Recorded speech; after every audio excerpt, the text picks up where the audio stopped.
নমস্কাৰ জেচিচিৰ সংবাদ পৰিক্ৰমালৈ আপোনাক স্বাগতম জনাইছো ষ্টুডিঅত মই জয়শ্ৰী মেধি প্ৰথমে চাওঁহক আজিৰ সংবাদ শিৰোনাম পৰ্যটকৰ বাবে মুকলি হ'ল পবিতৰা অভয়াৰণ্য পৰ্যটন ক্ষেত্ৰত আশাৰ ৰেঙনি কঢ়িয়াই পবিতৰা মুকলি কৰিলে বনমন্ত্ৰী পৰিমল শুক্লবৈদ্যই অত্যাৱশ্যকীয় সামগ্ৰীৰ জুই চাই দাম ৰাজ্যৰ আন প্ৰান্তৰ লগতে জাগিৰোড আৰু মৰিগাঁওতো আচুৰ মূল্য বৃদ্ধিৰ বিৰুদ্ধে প্ৰতিবাদ ৰহাত তিৱাসকলৰ ৰজা জুঙাল বলহুৰ আবক্ষ মূৰ্তি উন্মোচন কৰিলে ডক্টৰ হিমন্ত বিশ্ব শৰ্মাই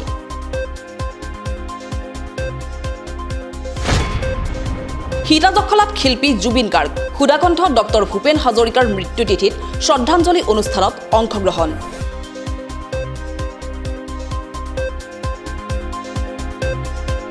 এতিয়া চাওঁহক বাতৰি বিস্তৃত ৰূপত এশিঙীয়া গড়ৰ বাবে প্ৰসিদ্ধ পবিতৰা অভয়াৰণ্য মঙলবাৰে পৰ্যটকৰ বাবে মুকলি কৰে বনমন্ত্ৰী পৰিমল শুক্লবৈদ্যই এক উৎসৱমুখৰ পৰিৱেশৰ মাজেৰে পবিতৰা মুকলি কৰা এই অনুষ্ঠানত মন্ত্ৰী পীযুষ হাজৰিকা অসম পৰ্যটন উন্নয়ন নিগমৰ অধ্যক্ষকে ধৰি বন বিভাগ আৰু জিলা প্ৰশাসনৰ বিষয়াবৰ্গ উপস্থিত থাকে ছটাকৈ বানে এইবাৰ বিধ্বস্ত কৰি থৈ যোৱা পবিতৰা অভয়াৰণ্য বহু প্ৰতীক্ষাৰ অন্তত মঙলবাৰে পুৱা পৰ্যটকৰ বাবে মুকলি কৰে অসম চৰকাৰৰ বন আৰু পৰিৱেশ মন্ত্ৰী পৰিমল শুক্লবৈদ্যই এই অনুষ্ঠানত উপস্থিত থাকে জাগিৰোড সমষ্টিৰ বিধায়ক তথা অসম চৰকাৰৰ ৰাজ্যিক স্বাস্থ্য মন্ত্ৰী পীযুষ হাজৰিকা অসম পৰ্যটন উন্নয়ন নিগমৰ অধ্যক্ষ জয়ন্ত মল্ল বৰুৱা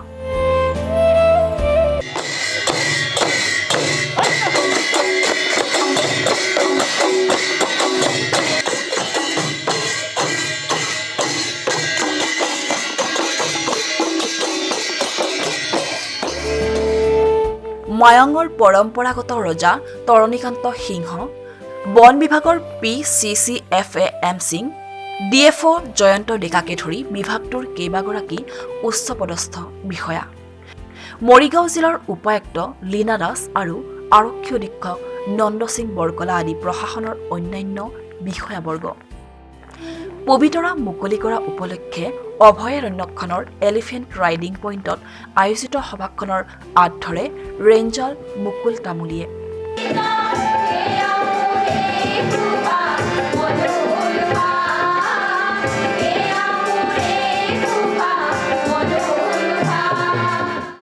পবিতৰা দৰ্শন কৰাৰ বাবে এইবেলি দেশী বিদেশী পৰ্যটকৰ বাবে সাজু কৰা হৈছে 20খন জীপ আৰু 10টাকৈ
আমি আগতেই ওপেনিং কৰাৰ কথা আছিল এই বছৰৰ কাৰণে মুকলি কৰি দিয়াৰ কথা আছিল টুৰিষ্টৰ কাৰণে কিন্তু বিভিন্ন কাৰণৰ মাজতে ফ্লাড এটা প্ৰথম কাৰণ আৰু COVID-19 এটা কাৰণ এই কাৰণে অলপ আমাৰ লেট হ'ল তথাপি আজি আমাৰ ইয়াৰ স্থানীয় বিধায়ক আৰু আমাৰ অসমৰ মন্ত্ৰী পীযুষ হাজৰিকা ডাঙৰীয়া লগতে আমাৰ ATDCৰ চেয়াৰমেন জয়ন্ত মল্ল বৰুৱা ডাঙৰীয়া লগত লৈ আৰু আমাৰ DC SP আমাৰ বিভাগ গোটেইখিনি মিলি আমি আমাৰ সাংবাদিক বন্ধুসকলৰ সন্মুখত ৰাইজৰ সন্মুখত আমি এইটো মুকলি কৰিছোঁ আৰু মুকলি কৰি আমি যিসকল পৰ্যটক বন্ধু তেওঁলোকক আমি আন্তৰিকতাৰে আপোনালোকৰ জৰিয়তে আহ্বান জনাইছোঁ যে আপোনালোক আহক পবিতৰা সঁচাকৈ এটা খুব ধুনীয়া আমাৰ অভয়াৰণ্য হয় ইয়াতে আহিলে আমাৰ অসমৰ যিমান প্ৰাণী আমাৰ অসমৰ যিমান সৌন্দৰ্য আপোনালোকে দেখিবলৈ পাব আমি COVID-19 প্ৰট'কল যিটো আছে প্ৰট'কল মানি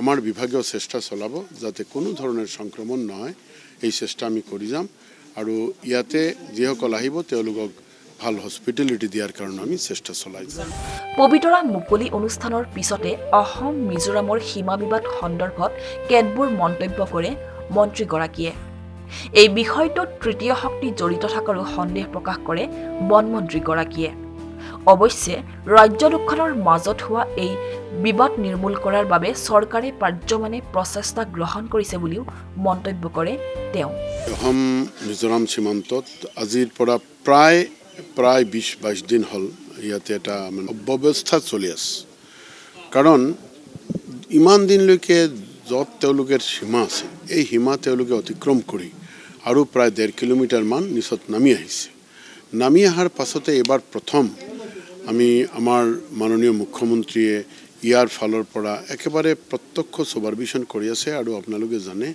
যে আমি government to government state government লেভেলত আমাৰ প্ৰথমেই আমাৰ ইয়াৰ পৰা আমাৰ হোম সেক্ৰেটাৰী গৈছে কেন্দ্ৰৰ ফালৰ পৰা আমাৰ জইণ্ট হোম সেক্ৰেটাৰী আহিছে আমাৰ DC SP DIG প্ৰতিদিন আমি এই ঠাইত গৈছোঁ আমাৰ ইয়াৰ পৰা ৰিপৰ্ট পঠাইছোঁ গোটেইখিনি মিলি আজিৰ দিনত কেন্দ্ৰীয় চৰকাৰৰ ফালৰ পৰা মানুহ পঠাইছে আৰু আমাৰ বিভাগ যথেষ্ট আমি তেওঁলোকক বাৰংবাৰ কৈ আছোঁ যে আহক আপোনালোকে বহক কাৰণ ইয়াতে আমাৰ বহুতখিনি ফৰেষ্টেৰ মাটিও আছে এইটো আমাৰ মিজোৰামৰ সীমা হওক বা অসমৰ সীমা হওক ইয়াতে কনষ্ট্ৰাকশ্যন হ'ব নোৱাৰে ডিমলিশ্যন হ'ব নোৱাৰে আৰু মই ভাবোঁ যে ইয়াৰ আঁৰত কোন আছে নাজানো কিন্তু কোনো না কোনো তৃতীয় শক্তি আছে আনহাতে এইবেলি আগন্তুক দীপাৱলীত পৰিৱেশ প্ৰদূষণ কৰিব পৰা কোনো ধৰণৰ ফটকা ব্যৱহাৰ নকৰিবলৈ ৰাজ্যবাসীক আহ্বান জনায় বনমন্ত্ৰী পৰিমল শুক্লবৈদ্যই যি পতাকায় শব্দ প্ৰদূষণ হয় এয়াৰ পলিউশ্যন হয় এই পতাকাবিলাক ফুটাব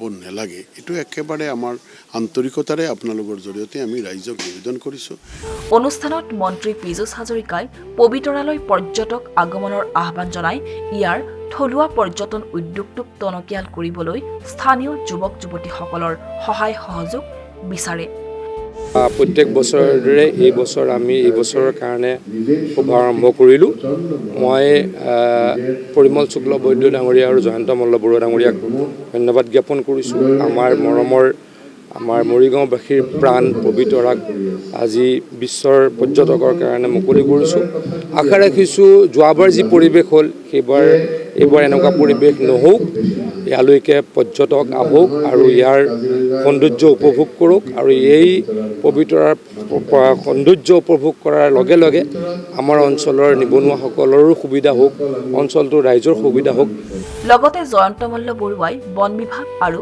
পৰ্যটন বিভাগৰ মাজত সুসমন্বয় অবিহনে পৰ্যটন ক্ষেত্ৰত উন্নয়ন অসম্ভৱ বুলি দোহাৰে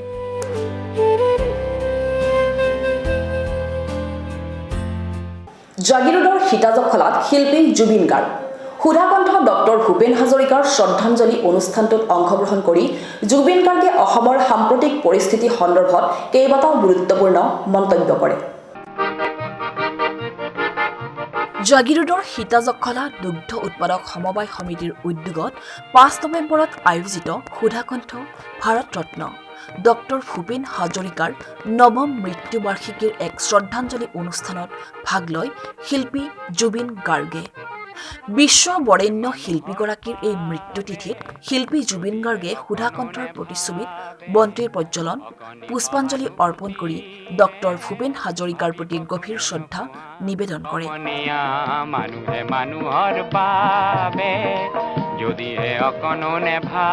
অনুষ্ঠানত সুধাকণ্ঠৰ ভালে সংখ্যক গুণমুগ্ধ উপস্থিত থাকে সীতাজখলাৰ ব্ৰেণ্ড এম্বেচেডৰ জুবিন গাৰ্গে দুগ্ধ উৎপাদক সমবায়খনৰ সৰ্বতো প্ৰকাৰে উন্নয়নৰ বাবে কাম কৰি যোৱাৰ কথা উল্লেখ কৰে আৰু সমবায়খনক আগুৱাই নিয়াৰ সংকল্প লয়। আজি ভাল লাগিছে আহি, এইটো এটা বিশেষ দিনত আৰু সীতাজখলা মই বহুত দিন অহা নাছিলোঁ, আহিম ভাবি আছিলোঁ। আজি অলপ দেৰিৰ কাৰণে সোমালোঁ, মই তেজপুৰ গৈ আছোঁ এতিয়া চিনেমাৰ শ্বুটিঙত। চ' আকৌ আহিম ভালকৈ কথা পাতিম, বহিম। সীতাজখলাক খালি যিমান পাৰি প্ৰচাৰ মই কৰি আছোঁ বিভিন্ন জেগাত, আৰু বিভিন্ন জেগাত লৈ যোৱাৰো এটা প্লেন চলিছে আমাৰ মাজত, কথা বতৰা পাতিছোঁ। আৰু ডাঙৰ কৰিব লাগে সীতাজখলাটো গোটেই অসমত। লগতে জুবিন গাৰ্গে সাম্প্ৰতিক পৰিস্থিতিৰ ওপৰত কেইবাটাও গুৰুত্বপূৰ্ণ মন্তব্য কৰে। সাংবাদিক অৰ্ণৱ গোস্বামীক মহাৰাষ্ট্ৰ চৰকাৰে গ্ৰেপ্তাৰ কৰা কাৰ্যত অসন্তুষ্টি প্ৰকাশ কৰে জুবিনে। সেইটো বিষয়ে মই ক'লে একো নহয়, আছিলে সেইটো তেওঁলোকৰ কি চলি আছে ভিতৰৰ ইণ্টাৰনেল, সেইবিলাকৰ এটা নতুন ৰূপ লৈছে গোটেই কাৰবাৰটো। আৰু অৰ্ণৱৰ লগত মোৰ চিনাকি আছে ভাল, মই জানো, আৰু সোনকালে বস্তুটো চল্ভ হ'লে ভাল হয় আৰু সেইটো বিচাৰোঁ। এইটো এতিয়া কি বা মই ভালকৈ কেছ হিষ্ট্ৰীটো নাজানো দেই, মই এই বিষয়ে নামাতো বুলি, কিন্তু খুব ভাল লগা নাই শুনি কথাটো। মহাৰাষ্ট্ৰ চৰকাৰ এতিয়া তেওঁলোকে আইনগতভাৱে যেনেকৈ কৰিব লাগে তেনেকৈ কাম কৰিব, যিহেতু গোটেই বস্তুটো পুলিচৰ হাতত আছে। শিল্পীগৰাকীয়ে অসমৰ পৰৱৰ্তী মুখ্যমন্ত্ৰী যোগ্যজনহে হ'ব বুলি কয় আৰু মিয়া মিউজিয়াম সন্দৰ্ভতো প্ৰতিক্ৰিয়া প্ৰকাশ কৰি ইয়াৰ বিৰুদ্ধে সৰব হৈ পৰে। সেইবোৰ এতিয়া চবেই মুখ্যমন্ত্ৰী হ'ব বিচাৰিলে নহ'ব নহয়, মুখ্যমন্ত্ৰীটো ৰাজ্যে যাক চিলেক্ট কৰিব তেওঁ হ'ব। এনেই আৰু এখন বাংলাদেশী উৎপাদত থাকিব নোৱাৰা হৈছে, আকৌ মিউজিয়াম লাগে এতিয়া। নাই এতিয়া গান চান নহয়। ইফালে জাগিৰোডতো সেইদিনা সন্ধিয়া সুধাকণ্ঠ ডক্টৰ ভূপেন হাজৰিকাক স্মৰণ কৰা হয়। জাগিৰোড কলা মন্দিৰত সুধাকণ্ঠ ডক্টৰ ভূপেন হাজৰিকাৰ নৱম মৃত্যুতিথি জাগিৰোড আছুৰ উদ্যোগত পালন কৰা হয় আৰু অনেক গুণমুগ্ধই ভাৰতৰত্ন সুধাকণ্ঠ ডক্টৰ ভূপেন হাজৰিকাৰ প্ৰতি শ্ৰদ্ধাঞ্জলি জ্ঞাপন কৰে। লগতে স্থানীয় শিল্পীসকলে ভূপেন হাজৰিকাৰ গীতে মাতে অনুষ্ঠানটো জীপাল কৰি তোলে।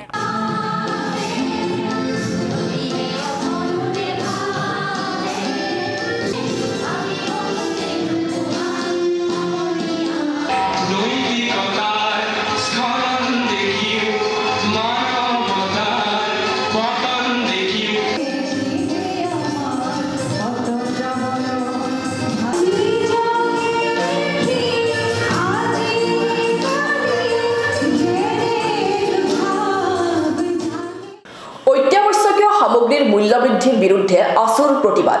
শনিবাৰে ৰাজ্যৰ আন প্ৰান্তৰ লগতে সদৌ অসম ছাত্ৰ সন্থাৰ আহ্বান মৰ্মে মৰিগাঁও আৰু জাগিৰোডত উত্তাল প্ৰতিবাদ সাব্যস্ত কৰে আছুৰ কৰ্মকৰ্তাসকলে।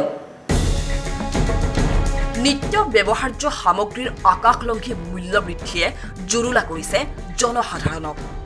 তাৰেই পৰিপ্ৰেক্ষিতত সদৌ অসম ছাত্ৰ সন্থাৰ আহ্বান মৰ্মে মৰিগাঁও সদৰ ছাত্ৰ সন্থাই অত্যাৱশ্যকীয় সামগ্ৰীৰ মূল্য বৃদ্ধি ৰোধ কৰাৰ দাবীত শনিবাৰে বিক্ষোভ প্ৰদৰ্শন কৰে। আলু, পিঁয়াজ ইত্যাদি খাদ্য সামগ্ৰী সন্মুখত ৰাখি কাঁহী বাতি বজাই বিক্ষোভ প্ৰদৰ্শন কাৰ্যসূচী ৰূপায়ণ কৰে। বিজেপি চৰকাৰ go back, go back, go back. মূল্যবৃদ্ধি ৰোধ কৰিব নোৱাৰা বিজেপি চৰকাৰ go back, go back, go back. কাৰ্যসূচীত মূল্যবৃদ্ধি ৰোধ কৰিব নোৱাৰা অসম চৰকাৰ হাই হাই, অদক্ষ যোগান মন্ত্ৰী পদত্যাগ কৰক, সোণোৱাল চৰকাৰ হুঁচিয়াৰ, অত্যাৱশ্যকীয় সামগ্ৰীৰ মূল্য হ্ৰাস কৰক আদি শ্লোগানেৰে চহৰৰ মাজমজিয়া উত্তাল কৰি তোলে। যোগান বিভাগ হাই হাই, যোগান বিভাগ হাই হাই। ছাত্ৰ সন্থাই সদৌ অসম ছাত্ৰ সন্থাৰ আহ্বান মৰ্মে যি মূল্য বৃদ্ধি হৈছে, অত্যাৱশ্যকীয় সামগ্ৰীসমূহৰ যি মূল্য বৃদ্ধি হৈছে তাৰ আমি তীব্ৰভাৱে প্ৰতিবাদ কৰিছোঁ বিক্ষোভ কাৰ্যসূচীৰে। আৰু আমি কেন্দ্ৰীয় চৰকাৰ তথা অসম চৰকাৰক ক'ব বিচাৰোঁ, এসময়ত আপোনালোকে সেই সময়ত যেতিয়া মূল্য বৃদ্ধি হৈছিলে সেই সময়ত আপোনালোকে আন্দোলন কৰিছে, আৰু এতিয়া আন্দোলনৰ ভাষা আপোনালোকে যদি বুজি নাপায় আৰু মূল্য বৃদ্ধি আলু পিঁয়াজ তেওঁলোকৰ এজন বিধায়কে কৈছে যে গ্ৰাম্য অঞ্চলত মানুহে পিঁয়াজ ব্যৱহাৰ নকৰে। মই এটা কথা তেওঁক ক'ব বিচাৰোঁ, আপোনাৰ নিচিনা এজন অপৰাধ MLA যদি মূল্য বৃদ্ধি ৰোধ কৰিব নোৱাৰে আপোনালোক শান্ত থাকক, আপোনালোকৰ নিজৰ কামবিলাক কৰক। আৰু অতি শীঘ্ৰে আমি মৰিগাঁও সদৰ ছাত্ৰ সন্থাই মূল্যবৃদ্ধি ৰোধ কৰিবলৈ দাবী জনাইছোঁ। মৰিগাঁও সদৰ আছুৰ সভাপতি কমল মহন্ত, ভাৰপ্ৰাপ্ত সম্পাদক প্ৰণৱজ্যোতি বৰ্মনৰ নেতৃত্বত গ্ৰহণ কৰা এই কাৰ্যসূচীত সদৌ মৰিগাঁও জিলা ছাত্ৰ সন্থাৰ সভাপতি হিমাংশু মহন্ত, সাধাৰণ সম্পাদক বিপুল কুমাৰ নাথ আদি আছুৰ নেতৃত্ব উপস্থিত থাকে। আহ্বান মৰ্মে আজি মৰিগাঁও সদৰ ছাত্ৰ সন্থাই চহৰৰ মাজমজিয়াত আমাৰ অত্যাৱশ্যকীয় যি সা সামগ্ৰী আছে, পিঁয়াজ আলুকে আদি কৰি এই সামগ্ৰীবিলাকৰ মূল্যবৃদ্ধি ৰোধ কৰিব নোৱাৰা সেইখন অসমৰ ব্যৰ্থ চৰকাৰখনৰ প্ৰতিবাদত আমি আজি প্ৰতিবাদ সাব্যস্ত কৰিছোঁ। আৰু ইয়াৰ পৰা আমি এটা কথাই আহ্বান জনাব বিচাৰিছোঁ যে শুই থকা সেইগৰাকী অপদাৰ্থ অকৃতজ্ঞ যোগান মন্ত্ৰীয়ে অতি শীঘ্ৰে পদত্যাগ কৰক। যদিহে আপুনি দুটামান চাউল দি পেলাই জনসাধাৰণক মুহ দিব বিচাৰিছে, মোহিত কৰিব বিচাৰিছে, তেনেহ'লে কিন্তু সেয়া আপোনাৰ ভুল ধাৰণা। কেইটামান চাউল পালেই জনসাধাৰণ শান্ত নাথাকে। খাবলৈ যদি চৌকাত জুই জ্বলিবলৈ যদি খাবলৈ যদি আলু নাপায়, পিঁয়াজ নাপায়, তেনেহ'লে আপুনি কিছুমান টুলুঙা মন্তব্য, তেজপাতে তেল মাৰিবলৈ কোৱা সেনেকুৱা টুলুঙা মন্তব্য আপুনি দি পেলাই জনসাধাৰণক আভুৱা ভৰিলে নহ'ব। গতিকে আমি এই চৰকাৰক দাবী জনাইছোঁ, অতি শীঘ্ৰে অত্যাৱশ্যকীয় মূল্যবৃদ্ধি সা সামগ্ৰী ৰোধ কৰক, অন্যথা ছাত্ৰ সন্থাই ইয়াতকৈ তীব্ৰতৰ আন্দোলনৰ কাৰ্যসূচী ঘোষণা কৰে।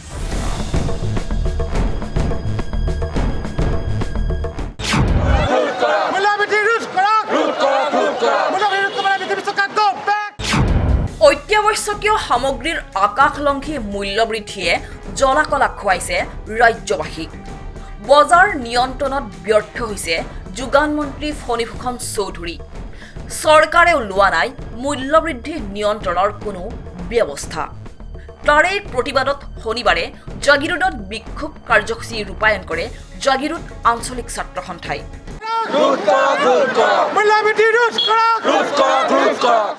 জাগিৰোড মৰিগাঁও সংযোগী পথত ৰূপায়ণ কৰা বিক্ষোভ কাৰ্যসূচীত যোগান মন্ত্ৰী গোবেক, অসম চৰকাৰ হাই হাই, মূল্যবৃদ্ধি ৰোধ কৰক আদি বিভিন্ন শ্লোগানেৰে উত্তাল কৰি তোলে পৰিৱেশ।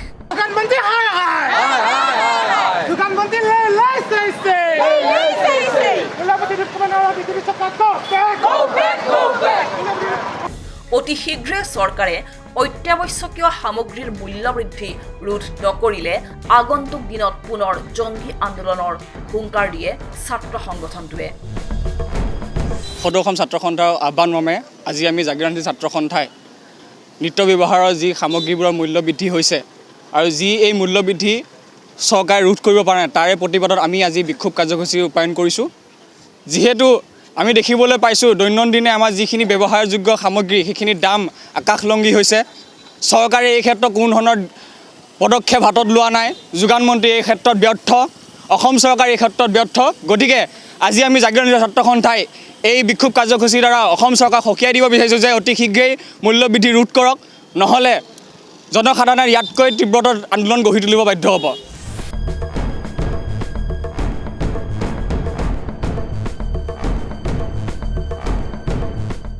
ঐতিহাসিক তিৱাসকলৰ পৰাক্ৰমী ৰজা জোঙাল বলহুৰ এটা আবক্ষ মূৰ্তি শনিবাৰে ৰহাৰ জোঙাল বলহুগড়ত উন্মোচন কৰা হয়। 21 ফুট উচ্চতাৰ এই আবক্ষ মূৰ্তিটো উন্মোচন কৰে অসম চৰকাৰৰ স্বাস্থ্যমন্ত্ৰী ডক্টৰ হিমন্ত বিশ্ব শৰ্মাই।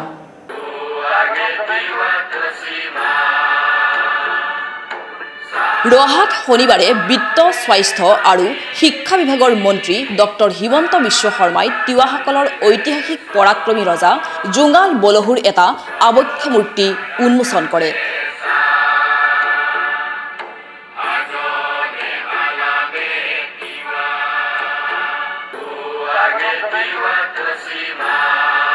ইতিহাস প্ৰসিদ্ধ তিৱা বীৰজনৰ স্মৃতি বিজড়িত ৰহাৰ জোঙাল বলহুগড়ত 21 ফুট উচ্চতাৰ এই প্ৰতিমূৰ্তিটো ৰাজ্যৰ পুৰাতত্ব বিভাগৰ সৌজন্যত আৰু তিৱা সাহিত্য সভাৰ উদ্যোগত নিৰ্মাণ কৰা হৈছে।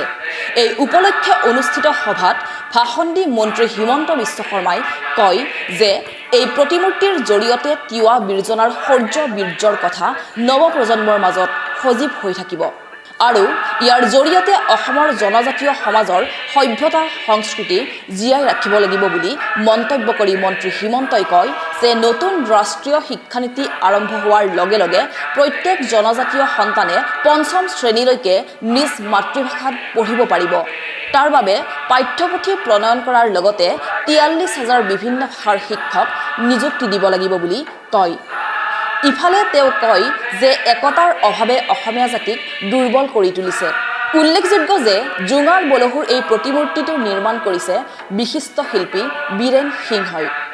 এই প্ৰতিমূৰ্তি উন্মোচনী অনুষ্ঠানত ডক্টৰ হিমন্ত বিশ্ব শৰ্মাৰ লগতে জলসম্পদ মন্ত্ৰী কেশৱ মহন্ত, ৰাজ্যিক স্বাস্থ্যমন্ত্ৰী পীযুষ হাজৰিকা, স্থানীয় বিধায়ক ডিম্বেশ্বৰ দাস, তিৱা সাহিত্য সভাৰ বিষয়ববী আদি উপস্থিত থাকে।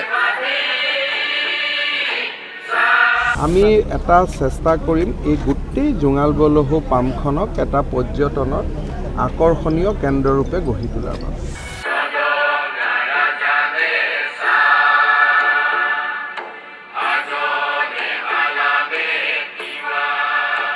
সোণাপুৰৰ নাজিৰাঘাটত সোমবাৰে অনুষ্ঠিত হয় এখন পৰ্যালোচনী সভা।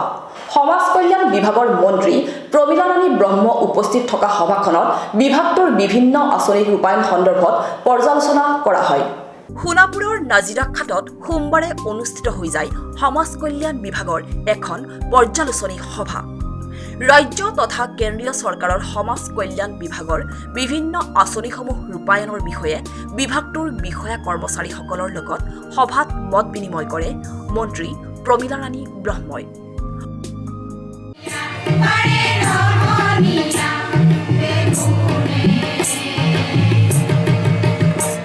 সমাজ কল্যাণ বিভাগৰ আঁচনিসমূহৰ দ্বাৰা সৰ্বসাধাৰণ ৰাইজ কিমান উপকৃত হৈছে তাৰো খতিয়ান লয় মন্ত্ৰীগৰাকীয়ে। ইফালে এই আঁচনিসমূহ বিভিন্ন জিলাসমূহত ৰূপায়ণ কৰাৰ ক্ষেত্ৰত বিষয়া কৰ্মচাৰীসকলে কেনে পদক্ষেপ লৈছে তাৰো বিৱৰণ সভাত দাঙি ধৰে বিভাগীয় কৰ্তৃপক্ষ তথা কৰ্মচাৰীসকলে। আমাৰ বিভাগত কি স্কিম আছে, ডিষ্ট্ৰিক্টবিলাকত কেনেকৈ ইমপ্লিমেণ্ট কৰি আছে, কিয় বাকী আছে, কিছুমানৰ তাত বাকী থাকিব পাৰে, মানে এইবিলাক মানে ৰিভিউ মিটিং হয়, ডিপাৰ্টমেণ্টেল ৰিভিউ মিটিং হয়। এই ৰিভিউ মিটিংটো আমি তেনেকুৱা ধৰণৰ হলত কৰিব নোৱাৰোঁ। তো আজি ইয়াত বিভিন্ন স্কিমৰ ওপৰত ডিছকাশ্যন হ'ব। প্ৰতিটো ডিষ্ট্ৰিক্টৰ ফালৰ পৰা আমি ৰিপৰ্টবিলাক ল'ম। ৰিপৰ্ট লোৱাৰ পিছত যি ডিষ্ট্ৰিক্টত মানে অলপ লেপচেছ আছে, এই লেপচেছ থকাটো কেনেকৈ দূৰ কৰিব পৰা যায়, এইটো দূৰ কৰাৰ কাৰণে আমি এটা উপায় উলিয়াম।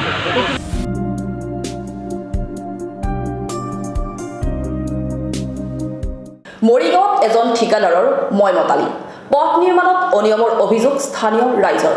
পথ নিৰ্মাণ কৰিবলৈ গৈ ভাঙিলে পানীৰ পাইপ। ফলত তিনিমাহে বঞ্চিত এটুপি খোৱাপানীৰ পৰা অঞ্চলটোৰ ৰাইজ। মৰিগাঁৱত পথ নিৰ্মাণৰ নামত একাংশ ঠিকাদাৰৰ ময়মতালি। পকী পথ নিৰ্মাণ কৰি যাতায়াত সুচল কৰিছে যদিও পথ নিৰ্মাণ কৰিবলৈ গৈ এজন ঠিকাদাৰে ময়মতালি কৰি বিগত ৩ মাহে এটুপি বিশুদ্ধ খোৱাপানীৰ পৰা বঞ্চিত কৰিছে জিলাখনৰ দণ্ডুৱাৰ ৩০০ৰো অধিক পৰিয়ালক। দণ্ডুৱাৰ স্থানীয় ৰাইজে অভিযোগ কৰা মতে ৩ মাহৰ পূৰ্বে দণ্ডুৱা দৰগাহৰ পৰা দণ্ডুৱা হালধিবাৰী এই পথটো নিৰ্মাণৰ ঠিকা লাভ কৰিছিল অঞ্জন কুমাৰ নাথ নামৰ এইজন ঠিকাদাৰে।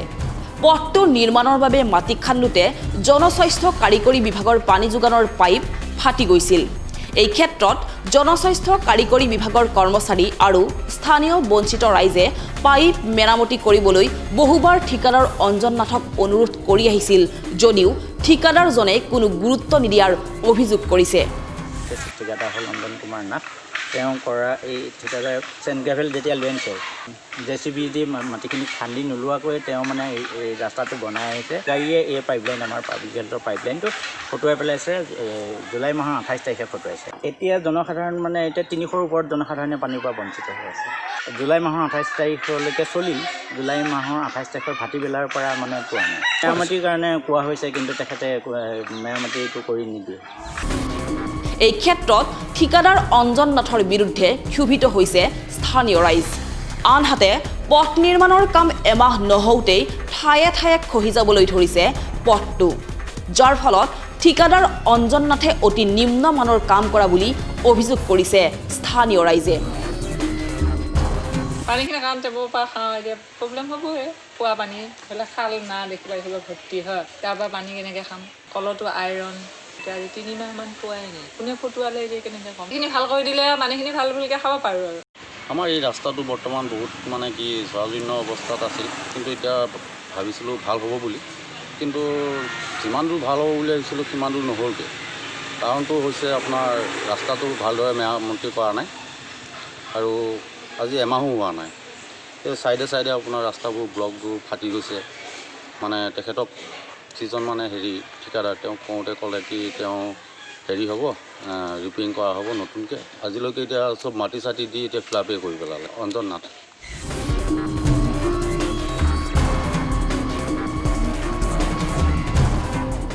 জাগিৰোডত সদৌ অসম জাতীয় শ্বহীদ পৰিয়াল সমন্বয়ৰক্ষী পৰিষদৰ এখন কেন্দ্ৰীয় কাৰ্যনিৰ্বাহক সভা দেওবাৰে অনুষ্ঠিত হয়। সভাত পৰিষদৰ নেতৃত্বই কেইবাটাও গুৰুত্বপূৰ্ণ প্ৰস্তাৱ গ্ৰহণ কৰে। শ্বহীদ পৰিয়ালৰ সদস্যসকলক শীঘ্ৰেই নিযুক্তি নিদিলে চৰকাৰৰ বিৰুদ্ধে আন্দোলন গঢ়ি তোলাৰ হুংকাৰ দিয়ে পৰিষদৰ নেতৃত্বই। সদৌ অসম জাতীয় শ্বহীদ পৰিয়াল সমন্বয়ৰক্ষী পৰিষদৰ এখন কেন্দ্ৰীয় কাৰ্যনিৰ্বাহক সভা দেওবাৰে জাগিৰোডত অনুষ্ঠিত হয়। অৰ্ধশতাধিক বিষয়ববীয়া উপস্থিত থকা সভাত পৰিষদে কেইবাটাও গুৰুত্বপূৰ্ণ প্ৰস্তাৱ গ্ৰহণ কৰে। বিভিন্ন সময়ত ঐতিহাসিক অসম আন্দোলনৰ শ্বহীদ পৰিয়ালৰ সদস্যসকলক ৰাজ্য চৰকাৰে যোগ্যতা অনুসৰি বিভিন্ন বিভাগত নিযুক্তি দিয়াৰ প্ৰলোভন দি আহিছে যদিও সেয়া সময়মতে কাৰ্যকৰী নকৰাৰ অভিযোগ কৰিছে শ্বহীদৰ পৰিয়ালে। তাৰে পৰিপ্ৰেক্ষিতত অহা 30 নৱেম্বৰৰ ভিতৰত শ্বহীদ নিৰ্যাতিত পৰিয়ালৰ সদস্যসকলক অসম চৰকাৰে নিযুক্তি নিদিলে ইয়াৰ বিৰুদ্ধে তীব্ৰ গণতান্ত্ৰিক আন্দোলন গঢ়ি তোলা হ'ব বুলি কাৰ্যনিৰ্বাহক সভাত হুংকাৰ দিছে। আন্দোলনৰ কাৰ্যসূচী ঘোষণা কৰা অনুসৰি অহা 3 ডিচেম্বৰত অৱস্থান ধৰ্মঘট কাৰ্যসূচী আৰু 7 ডিচেম্বৰত অনশন কাৰ্যসূচী ৰূপায়ণ কৰি প্ৰতিবাদ সাব্যস্ত কৰিব বুলি ঘোষণা কৰে। আজি আমাৰ সদৌ অসম জাতীয় শ্বহীদ পৰিয়াল সমন্বয় পৰিষদৰ কেন্দ্ৰীয় কাৰ্যনিৰ্বাহকৰ লগতে জিলাৰ সভাপতি সম্পাদকলৈ এখন সভা অনুষ্ঠিত কৰা হয়। আৰু আজিৰ সভাত সদৌ অসম জাতীয় শ্বহীদ পৰিয়াল সমন্বয় পৰিষদ অসম চৰকাৰে শ্বহীদ আৰু নিৰ্যাতিত পৰিয়ালক সংস্থাপন নিদিয়াৰ পৰিপ্ৰেক্ষিতত আমি অহা ডিচেম্বৰ 3 তাৰিখে অৱস্থান ধৰ্মঘট আৰু 7 তাৰিখে অনশনৰ কাৰ্যসূচী আমি ঘোষণা কৰিছোঁ। আৰু ইয়াৰ লগতে আমাৰ আগন্তুক শ্বহীদ দিৱসটো আমি শোণিতপুৰ জিলাত অনুষ্ঠিত কৰাৰ আমি সিদ্ধান্ত আজি কৰা হৈছে। আৰু তাৰ লগতে প্ৰতিষ্ঠা দিৱসটো আমি লখিমপুৰ জিলাত অনুষ্ঠিত কৰাৰ আমি সিদ্ধান্ত গ্ৰহণ কৰিছোঁ। আৰু আমি যিহেতুকে শ্বহীদ আৰু নিৰ্যাতিত পৰিয়ালসকলক আজিলৈকে তেওঁলোকে চৰকাৰে সংস্থাপন দিয়াৰ ক্ষেত্ৰত বিশেষ গুৰুত্ব দিয়া নাই, তাৰ পৰিপ্ৰেক্ষিতত আমি কাৰ্যসূচী লৈছোঁ। আৰু এই দুটা কাৰ্যসূচীৰ পিছতো যদি আমাৰ শ্বহীদ আৰু নিৰ্যাতিত পৰিয়ালসকলক সংস্থাপনৰ ব্যৱস্থা নকৰে তেতিয়াহ'লে আমি জংগী আন্দোলন কাৰ্যসূচী লোৱা আমি আজি সিদ্ধান্ত গ্ৰহণ কৰিছোঁ। লগতে সভাত পৰিষদৰ আগন্তুক কাৰ্যকাল 6 মাহলৈকে বৃদ্ধি কৰা হয় বুলিও প্ৰস্তাৱ গ্ৰহণ কৰে। তদুপৰি পৰিষদৰ আগন্তুক শ্বহীদ দিৱস শোণিতপুৰ জিলাত আৰু প্ৰতিষ্ঠা দিৱস লখিমপুৰ জিলাত অনুষ্ঠিত কৰিব বুলি জানিবলৈ দিয়ে পৰিষদৰ নেতৃত্বই। সভাত পৰিষদৰ সভাপতি ৰাজেন ডেকা, সম্পাদক চন্দ্ৰকান্ত তালুকদাৰ, উপসভাপতি দীপক হুজুৰি, উপদেষ্টা বিৰিঞ্চি কুমাৰ শৰ্মাৰ লগতে অন্যান্য কাৰ্যনিৰ্বাহক সদস্যসকল উপস্থিত থাকে। আজি আমাৰ এই শ্বহীদ লক্ষ্মী ডেকা হাইস্কুলত সদৌ অসম জাতীয় শ্বহীদ পৰিয়াল সমন্বয় পৰিষদৰ এখন কেন্দ্ৰীয় কাৰ্যসভা সভা অনুষ্ঠিত হয়। আৰু সভাত আজি আমাৰ কেইটামান গুৰুত্বপূৰ্ণ বিষয় আলোচনা কৰা হয় আৰু ইয়াত প্ৰস্তাৱ গ্ৰহণ কৰা হয় যে সদৌ অসম জাতীয় শ্বহীদ পৰিয়াল সমন্বয় পৰিষদে আমাৰ এই পৰিয়ালসমূহৰ সদস্যসমূহৰ চৰকাৰী নিযুক্তিৰ ক্ষেত্ৰত আমি বিভিন্ন ধৰণত মুখ্যমন্ত্ৰী আৰু তেখেতৰ মন্ত্ৰীসকলৰ লগত আলোচনা বিলোচনা কৰি প্ৰতিশ্ৰুতি পাইছিলোঁ, কিন্তু আমি সফল সিদ্ধান্তত উপনীত হ'ব পৰা নাই। সেয়েহে অহা 30 নৱেম্বৰৰ আগত যদি আমাৰ সদৌ অসম জাতীয় শ্বহীদ পৰিয়াল সমন্বয় পৰিষদৰ সদস্যসকলক চৰকাৰীভাৱে নিযুক্তি প্ৰদান ব্যৱস্থা নকৰে তেতিয়াহ'লে আমি অহা ডিচেম্বৰৰ 3 তাৰিখে অৱস্থান ধৰ্মঘট কাৰ্যসূচী ঘোষণা কৰিছোঁ। আকৌ 7 ডিচেম্বৰ তাৰিখে আমি অনশন কাৰ্যসূচী লৈছোঁ। তথাপিও যদি অসম চৰকাৰে আমাৰ এই দাবীৰ প্ৰতি গুৰুত্ব নিদিয়ে তেতিয়াহ'লে আমি পৰৱৰ্তী পৰ্যায়ত আমি গণতান্ত্ৰিকভাৱে আন্দোলন কৰাৰ কাৰণে আমি সিদ্ধান্ত গ্ৰহণ কৰিছোঁ। আৰু আমাৰ কেন্দ্ৰীয় যিখন সমিতি এই সমিতিখনৰ যিহেতুকে কাৰ্যকাল শেষ হৈছে সেয়েহে আজি সভাত সিদ্ধান্ত গ্ৰহণ কৰা হৈছে যে অহা 6 মাহলৈকে আমাৰ কাৰ্যকাল বঢ়াই দিয়া হৈছে।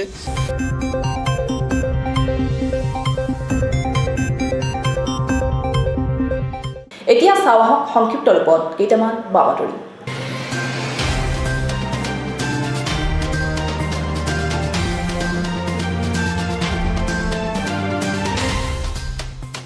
বিজেপিৰ মালৈবাৰী বুথ কমিটিৰ উদ্যোগত আৰু পূব মালৈবাৰী নেতাজী ক্লাবৰ সহযোগত দেওবাৰে মালৈবাৰীত অনুষ্ঠিত হয় এখন সম্বৰ্ধনা সভা। সভাত ভাৰতীয় জনতা পাৰ্টিৰ ৰাজ্যিক উপসভাপতি জয়ন্ত কুমাৰ দাসক দলীয় সম্বৰ্ধনা জনোৱাৰ লগতে কেইবাগৰাকী লোকে ব্যক্তিগতভাৱে নেতাগৰাকীক সম্বৰ্ধনা জনায়।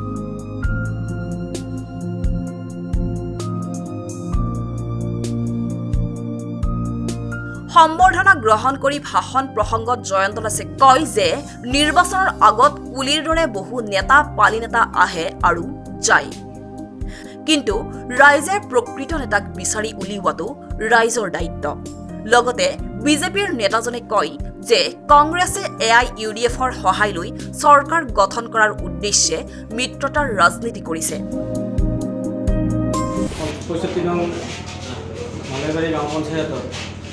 তেখেত যিহেতু ভাৰতীয় জনতা পাৰ্টিৰ পৰা উপসভাপতি তথা ৰাজ্যিক যুৱ মৰ্চাৰ প্ৰভাৰী হিচাপে স্থান পাইছে, সেয়েহে আমি মালৈবাৰীৰ বুথ প্ৰেছিডেণ্টসকল আৰু নেতাজী ক্লাবৰ সহযোগত আমি তেওঁক সম্বৰ্ধনা জনোৱাৰ বাবে আজি এই সভাখন অনুষ্ঠিত কৰিছোঁ। এই কাৰ্যসূচীৰ পূৰ্বে সভাত উপস্থিত লোকসকলৰ মাজত মাস্ক বিতৰণ কৰে নেতাগৰাকীয়ে।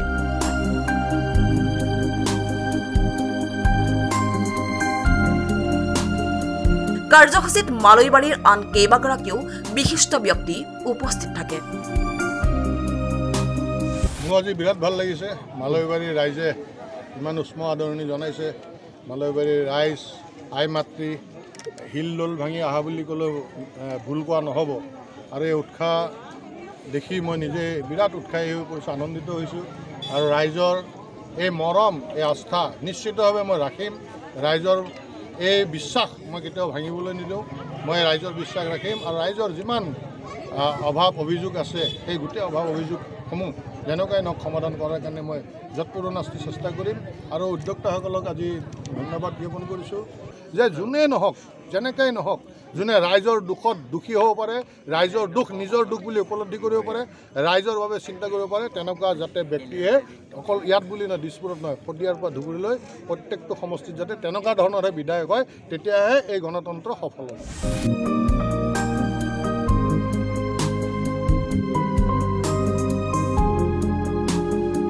বুধবাৰে সোণাপুৰৰ বালিগেটস্থিত ভূপেন হাজৰিকা মুকলি মঞ্চত নতুন ৰাজনৈতিক দল ৰাইজৰ দলৰ এখনি সভা অনুষ্ঠিত হয়। দিছপুৰ সমষ্টিৰ আহ্বায়ক সমিতি গঠনৰ উদ্দেশ্যে আয়োজিত এই সভাত ৰাইজৰ দলৰ মুখ্য আহ্বায়ক ভাস্কৰী শইকীয়াৰ লগতে অন্যান্য কেইবাগৰাকীও নেতাকৰ্মী উপস্থিত থাকে। আমি ৰাইজৰ দলক লৈ খুবেই আশাবাদী, যিহেতু অসমত ঐক্যবদ্ধ আমি হমেই, সকলো দল আমি ঐক্যবদ্ধ হ'ম, একমাত্ৰ বিজেপিৰ বাহিৰে। এই সাম্প্ৰদায়িক ৰাজনীতি যিটো আছে অসমত, এই সাম্প্ৰদায়িক ৰাজনীতি আমি অসমৰ পৰা নিঃশেষ কৰিম। যোৱা 2 অক্টোবৰত আমি 70টা জাতীয় জনগোষ্ঠী সংগঠন, কৃষক মুক্তি সংগ্ৰাম সমিতি, বীৰ লাচিত সেনাৰ সংযুক্ত আঞ্চলিক দলে ৰাইজৰ দল নামে এটা ঐক্যবদ্ধ আৰু আপোচবিহীন আঞ্চলিক দলৰ জন্ম দিছোঁ। আৰু ৰাইজৰ দলে তীব্ৰ গতিত সমগ্ৰ অসমত আমাৰ সাংগঠনিক কাম কাজ চলাই আছোঁ। আমি লক্ষ্য নিৰ্ধাৰণ কৰি লৈছোঁ যে অহা 30 নৱেম্বৰৰ ভিতৰত অসমৰ 126টা সমষ্টিত আমাৰ ৰাইজৰ দলৰ সমষ্টি সমিতি গঠন কৰি সাংগঠনিক ভেটি গঢ়ি তুলিম। আৰু সেই উদ্দেশ্যে আজি দিছপুৰ বিধানসভা সমষ্টিত আমাৰ সমষ্টি সমিতি গঠন কৰা হৈছে। আমি আশাবাদী যে দিছপুৰ সমষ্টিবাসী ৰাইজেও ৰাইজৰ দলক মৰম দিব, তেখেতসকলে আগবাঢ়ি আহিব।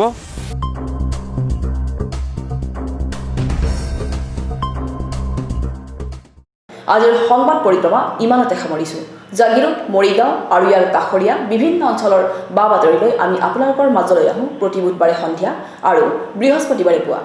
গতিকে চাবলৈ নাপাহৰিব আপোনালোকৰ প্ৰিয় অনুষ্ঠান JCCৰ সংবাদ পৰিক্ৰমা। ধন্যবাদ।